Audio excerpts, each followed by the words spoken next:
Hi everyone, I am going to explain a little bit about an experiment of determination of crystal field splitting energy delta octahedral for nickel 2 complexes. Okay, generally, when a transition metal is surrounded by the anion, it is said to be the d orbital are no longer have the same energy levels, which is, according to the crystal field theory, the d orbital of a metal will be splitted into two different sets of energy level.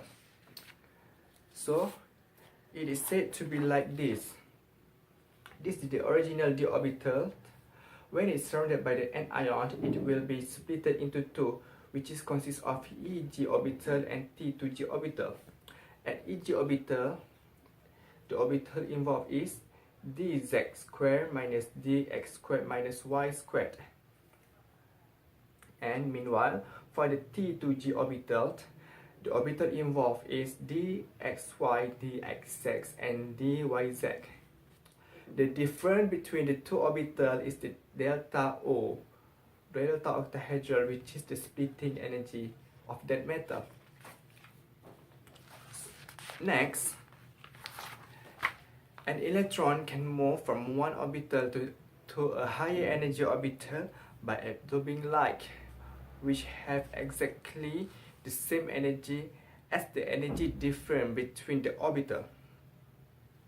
To relate the energy wavelength absorbed, the radiation energy E can be calculated from the Planck equations, which is here. The radiation energy is equal to the splitting energy delta octahedral and equal to the hc over lambda, where E is the radiation energy, h is the Planck constant, c is the velocity of the light, and lambda is the wavelength at the maximum with the unit of joule.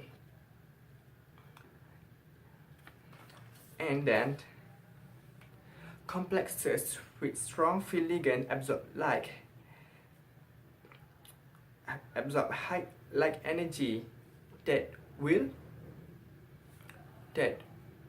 propose a low wavelength, and meanwhile for the complexes with weak field ligand will absorb low light energy which propose higher wavelengths. And finally, the complementary color of the absorbed light is the color that we observe.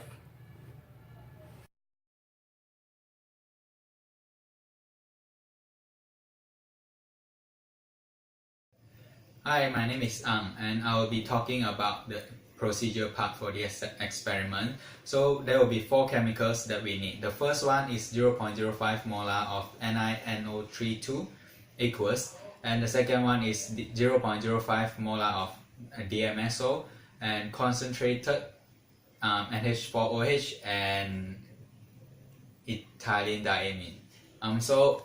Before we start the experiment, there's three things we need to consider.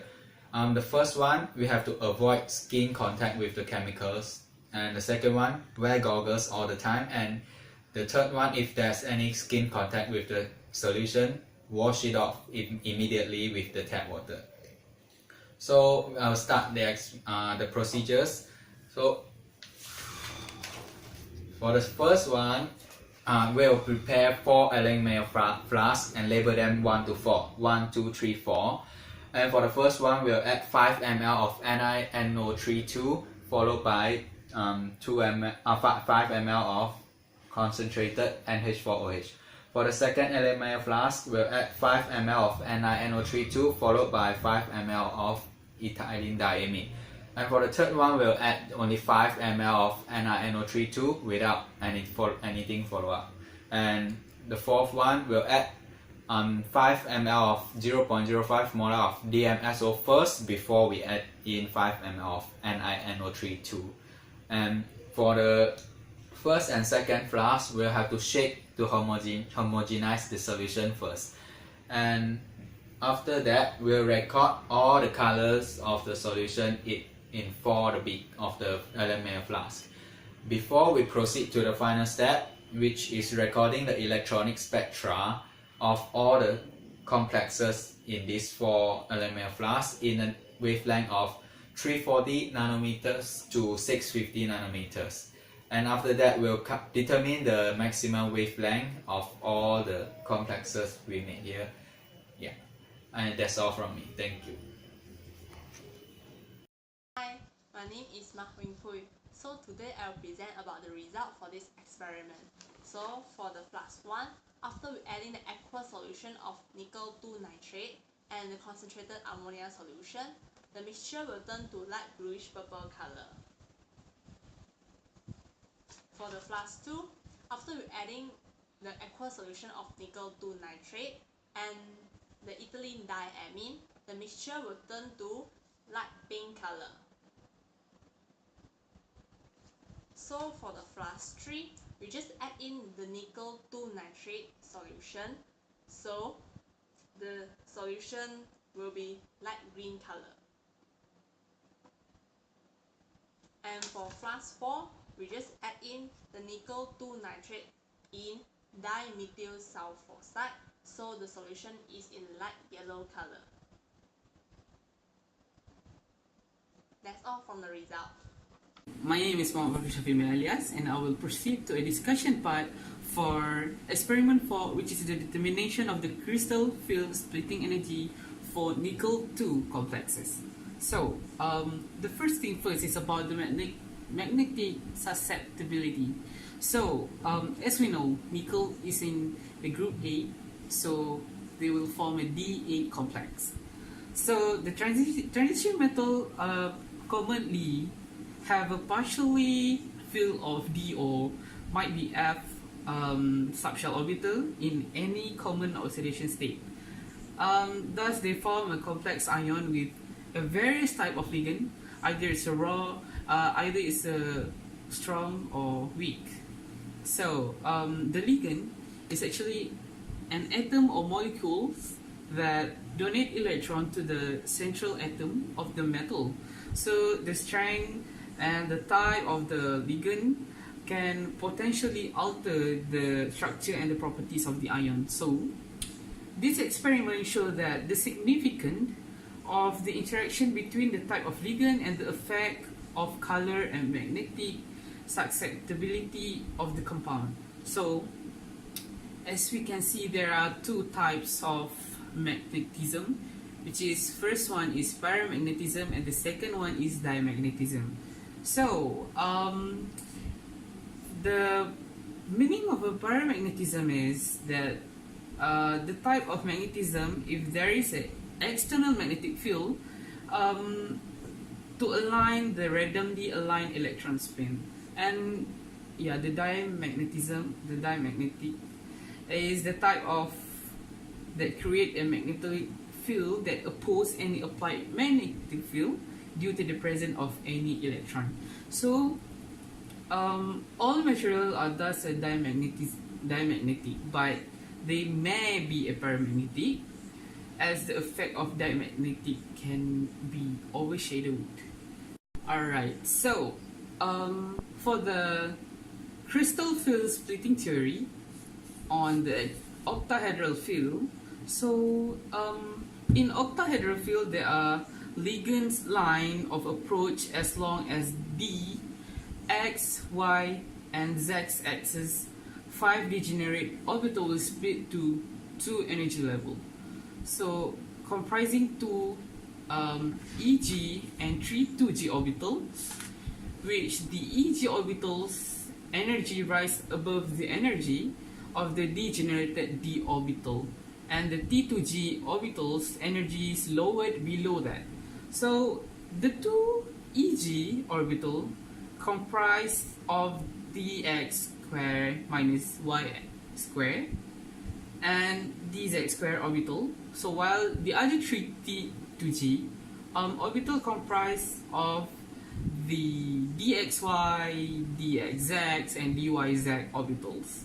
So this is because it's upon the approach of the ligand in an octahedral field, the dx square minus y square and dx square orbital are being approached by the ligand head-on. as these two orbitals lie on x, y, and z axis, so which are the axes along which the ligand are approaching. As for the dxy, dz, and dyz orbitals, they lie on the space between the axes. So therefore, the electron in dx square minus y square and dz square orbitals experience much more repulsion from the ligand as compared to other those three orbitals, dxy, dxz, and dyz. So hence the energy of dx square minus y square and dz square orbital are raised, and relatively the energy of dxy, dxz, and dyz orbital is lowered. So the energy difference between Eg and T2G orbital is the energy needed to excite the electron from the lower energy state to the higher energy state, which is from T2G to Eg, in the process absorbing energy of a certain wavelength which correspond to that in the visible spectrum. So therefore, most transition metal can form the colored complexes, and the color of the complexes observed is the complementary color of the absorbed due to the excitation of the electron. So the first figure about the splitting of d orbital in an octahedral field. So nickel 2 is able to accommodate 6 ligands and can form up to 6 coordinate bonds. So the geometry around such a complex is octahedral if all the ligands are identical. So however, if not all the ligands are identical, the strength and the length of the coordinate bond is differ. So the outcome is a distortion of the octahedral geometry. So in this experiment, the actual ligand used were varied from the complexes A to D, so resulting the different extent of distortion and the energy level of the D orbital itself. So for the second figure is about the electronic structure of a different compound. So the tetragonal distortion, according to Jahn-Teller theorem, are distortions that occur because a molecule in a degenerate electronic state undergoes a geometrical distortion to remove the degeneracy. So this results in the splitting of d orbitals. The Eg and T2G orbitals will split to a different level in an octahedral field. So since we know in this experiment the actual ligand will vary, so thus they directly affecting the color and the magnetic properties of the compound. So when there are two actual ligands which approach the central metal ion along the z-axis, have a larger strength, there would be more interaction and larger repulsion between the d orbital along the z-axis and this stronger ligand, as compared to the relatively weaker ligand that approaching along x and y plane. So these orbitals along the x and y axis would be drawn slightly inward since they experience relatively less repulsion compared to the ligand at the z-axis, and they have a less repulsion with a relatively weaker ligand and thus have a shorter bond as compared to orbital with the z component. So therefore, this ligand would tend to keep further from the d orbitals along the z-axis and form a longer bond length. So the orbital with the z component would experience less actual repulsion than what is predicted in octahedral field, and this orbital includes the dx, dyz, and dx, dz square orbital.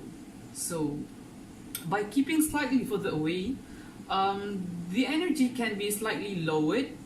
The xz and yz orbital have an EG symmetry, and dz square orbital has A1G symmetry, and their energy level after the tetragonal distortion is lower than in a perfect octahedral field. So on the other hand, the orbital that like dx square minus y square and dx square, the orbital that exclude the z-axis, would experience more actual repulsion and than what is predicted in an octahedral. So the dxy orbital has B2G symmetry, and the x square minus y square orbital has B1G symmetry, and their energy level after the tetragonal distortion are higher than that in a perfect octahedral field.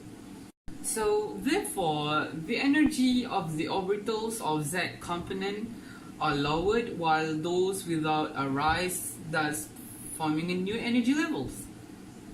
So the strength of the actual ligand play a role determining the magnetic property of a complex. So the energy of the actual ligand determines the energy different in the orbital upon the tetragonal distortion. This is because the position of a dz square orbital is a very sensitive to the strength of actual ligand, as they will approach each other head on during coordination. So relatively strongly coordinating actual ligand will result in stronger interaction and repulsion, so creating a stronger tetragonal distortion.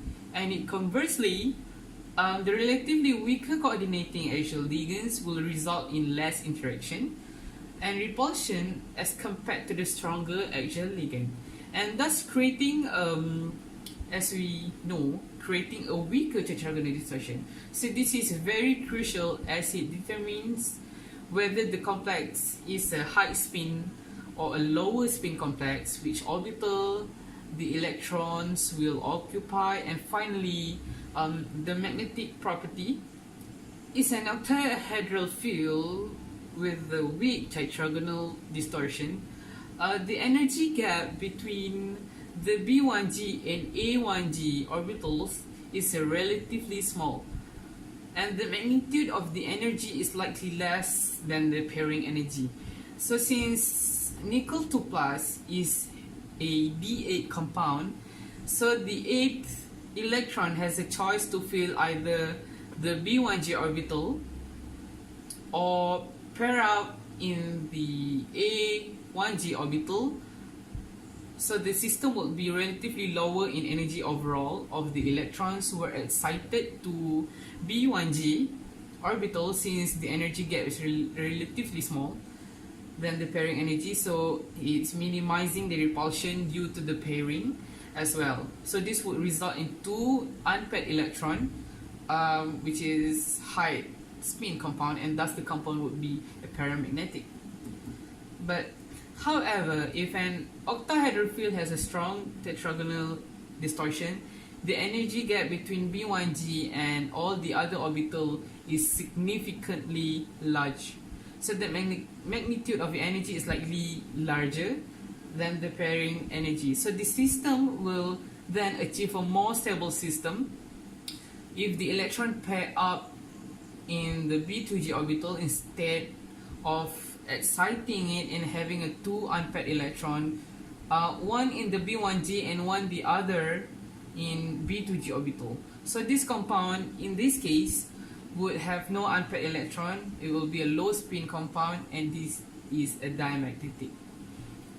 So a ligand influences the magnitude of the energy difference between the d orbital according to their ligand strength, and result in the various color of metal ligand complexes.